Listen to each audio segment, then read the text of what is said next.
Andy is in St Margaret's. Morning to you, Andy. Yes, good morning to you too. Deep breath. Well, it's that time of year. We need to, don't we? A lot has gone on. A lot has gone on. Exactly. Well, this is phone-in amnesty, and within obvious limits, whatever is on your mind. Be careful, you're dealing with one of those types. What, you? Free, my friend. Yeah, well, you know the world is almost free, but it has limits. No, it's not free. It's captive. Right, go on. And they are trying to control us more. Who's they? And more and more. They want to put a chip up our backside. They want to put... Who's they? The elite, the ruling class. They want to put a ring for our noses and a visor for our horizons. Name me one person who is the establishment. The Rothschilds. Okay. Don't get funny with me. You want to get serious with me? We'll get serious. Hang on. Excuse me. Don't treat me lightly. Don't treat me lightly. I'm not treating you lightly. I'm asking you a question. If you're going to be like that, I won't let you carry on. I asked you a question. Do you know why I asked you the question? My ball and you're not playing, is it that? No, okay. It's not. Why? Right. Is this how you go through life? Every time. You go through life starting an argument where there was no argument to begin with. No, I forgive. My apologies. Carry on. Let me tell you why I asked you that question. Because often people talk about the elite and they talk about the establishment without really giving an idea about who they believe the elite and the establishment are. So for you, the elite/establishment is about old money. It's not just about old money. It's about the Zionists. It's about... Who are the Zionists? Well, do you know who... Okay. Who are the Zionists? Yeah. What power do they wield? Okay, the Zionists... Right. Good question. The Zionists were about 100 years ago. I forget the man who essentially, like Karl Marx, who essentially drove the philosophy of Zionism. But it's Zionist Jews, okay, and he was a guy about 100 years ago who wanted to say, I want to create a Israeli state, right? Because it was Palestine.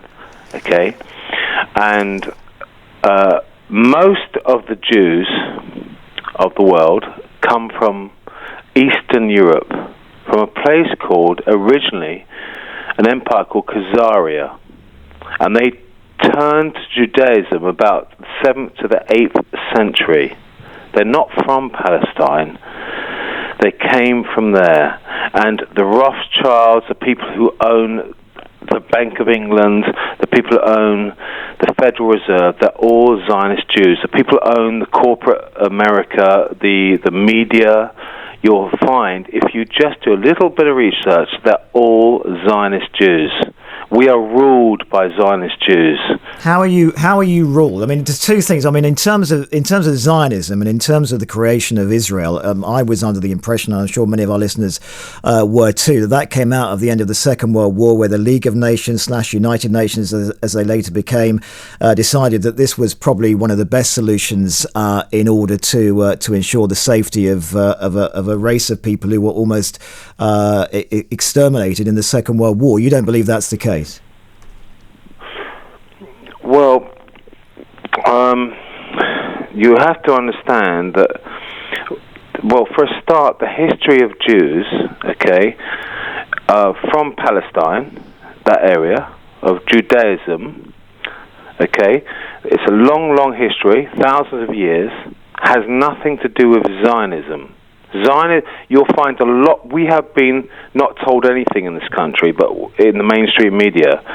But the Zionism is about the state of Israel. But if you go to true Judaism, they're against the state of Israel. Those guys with the hats and the curly hair, they have huge protests. These are the ultra-Orthodox well, Jews. they're just true Judaists. Well, no, you know that in every religion there are various grades and styles and specific sects of religion, and we know that in a lot there are reform religions, there are liberal religions, there are extremely orthodox religions, and you also know that the people who dress as you speak are Orthodox Jews. Orthodox Jews from different sects, but many of that sect, of various sects, they are against the state of Israel for philosophical, religious reasons, spiritual reasons, and you won't ever see that on our media. Why do you have such an interest in what some would say is quite a narrow aspect of what you talked about, control? Narrow, because the point about it is it's all fundamentally so hugely wide. They control the money. The money. It seems you're saying that it is only Jews that wield control in the world. Because you haven't named me any aspect of life that is not Jewish. Right. 80% of corporate America, of the media, is owned by Jews, right? And they're Zionist Jews. I'm against Zionism, not Judaism. I'm against Zionism because I believe in the state of Palestine. And the funny thing is, before Israel was created, and I understand the security of the Jews feeling secure, but before, it was the Europeans that actually oppressed and killed the Jews, not the Palestinians, not the Arabs. And the Arabs themselves in Palestine, they were the safest ever. What would you have done post Second World War? You found out of what was happening in Hitler's Nazi Germany. You found out what was happening in some other countries nearby that Hitler had control over. You found out the numbers of Jews that had lost their lives. And there is a debate. Listen, I'm not saying there is no debate. Clearly, there is a debate about whether Israel in its current form should be where it is, whether the rights of the Palestinians have been outweighed by the rights of the Israelis, whether some of the decisions that were made, possibly some would perceive as in haste at the end of the Second World War, were the right decisions. But based upon what your own views are, what would you have done at that stage? Well, yet again, the British Empire that has created huge problems for the future. Right. What would you have done? Well, I would Balfour created essentially the state of Israel. It was a land, Palestine, that the British had a protectorate over. Right. This is what you wouldn't have done, and I'm only moving on because we're going to run out of time in a few moments. I know you'll want to make your point. So that is what you wouldn't have done. But what would you have done? About what? You said you understood the security implications on the Jews at that time. You said that actually it was Europe who were most likely to be the people who were... Germans. Well, you talked about Europe. No, but you said Germans are the people who killed them, right? Eastern Jews. Yeah, but you mentioned it was the threat to Jews came from Europe and not from the Palestinians. That is what Arabs, exactly. Yeah, so that's why I'm repeating what you said. That's why I'm repeating Europe, not Germans. Right? I didn't want to put words. But you're talking about you mentioned Second World War. I'm asking what you would have done at the end of the Second World War, because you said you understood the security implications that were there. So what would you have done instead? Well, we shouldn't have done anything that's said. The bottom line is Palestine. But you just said you understood that there were security implications. And I said I understand the fears of what Jews felt when the pogroms and the annihilation. But you have to understand. Do you know how many Red Indians were lost in America? How many were cleared out? How many were decimated in America? 17 million. Do you know how many Aborigines have been? We keep going on about the Jews. No. With due respect, you're the only one who's done that.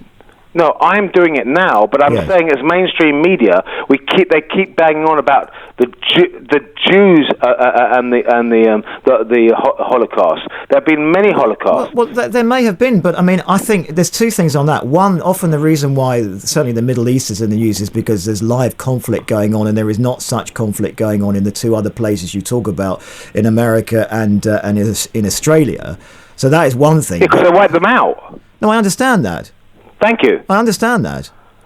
17 million Red Indians. Yeah, I totally I understand that. I understand the point you're making. Right. It's about time we recognise that fact. The bottom line is... I think we know... We've spoken about this... No, we don't know hang on. We don't hang on. As a general populace, we don't know that. Okay, well, if you listen to this program, you will know, because often people talk about that, and I know we've spoken about it. We've had a lot of American listeners about Red Indians being wiped out, and we speak about how America came to be. We speak about the issues that most countries have in their dim and darkest histories about how they came to be the countries that they are. No, we're talking about numbers, my friend. We're talking about numbers. Numbers. Okay, let's get down to bottom line numbers. We keep on about 6 million Jews. I haven't mentioned that. You have. Right, carry on. Let's get to the numbers, shall we? Red Indians, it's approximated about 17 million were wiped out. Yes. And in which year? When they colonized... In which year? Not in 1 year. No, but I'm talking about in which era. Tell me the eras you're talking about in these other stories. In America, when the Western powers took over America, they wiped out, it's the approximations of about 17 million. Tell me when. Over a period of, I would say, I can't say specifically, but I would try and get as narrow to what your question is. You're going over about 150-year period. Right. And do you not think the reason why the Holocaust is debated and discussed more, because some of the people involved who went through that are still living? That is the nature of news. It's got nothing to do with that. It's got nothing to do with that. The bottom line is... You're telling me that because some of the people who perpetrated the Holocaust, and because some of the people who suffered and survived the Holocaust are still living, that has nothing to do with the fact that some of that is discussed more than stuff that some people perceive as more distant in history. Right. So you're really trying to tell me... It's a question. I'm not telling you anything. I'm asking you a question. You're asking me a question. Fair enough. Are you going to allow me to speak? Yes. If you answer the question... Because you've done a lot of trivia tonight, so now you've got to be profound. I don't have to do anything. Go on, carry on. No. This is our station. It's the people's station, okay? And I'm giving you more than I have done anyone, which is why I know I've got to finish the call soon. You're giving me this point because you know you've never heard this before. So you're hearing someone who's saying something... Okay. I'm going to tell you what I tell everybody else who starts to shout at me. I'm not shouting. There is no need to shout at me. I'm being firm with you. Well, that's fine. That's the point Don't of view. try and dominate me. Okay? Let's just talk on a level playing field. It's level. It's level, but in the sense that I am trying to get to your point before I have to move on. Okay, so the point is, what I'm saying to you, right, let's get down to the bottom line of where we are now. But you're not going to answer my last question. Well, sorry, just remind me, just briefly over your last question about time. You're talking about timescales. I said, do you think the reason why the Holocaust is discussed more than the other stories from history you mentioned is because those people who perpetrated some of the Holocaust and those people who suffered in the Holocaust are still alive? No, and I'll tell you the reason why I say that, because there are Red Indians who have suffered, their families from the past have suffered. That's from the past. I understand the point, but it's past. From... Yeah, exactly. And so what how I'm far saying do you want to go back? I mean, no, I'm just saying that you were talking about the reason why things are never discussed. The nature of debate is the closest it is to you, the closest in time it is, the more it is discussed. That's not true. But the reason why it's not discussed is because we're dominated by the Jewish system.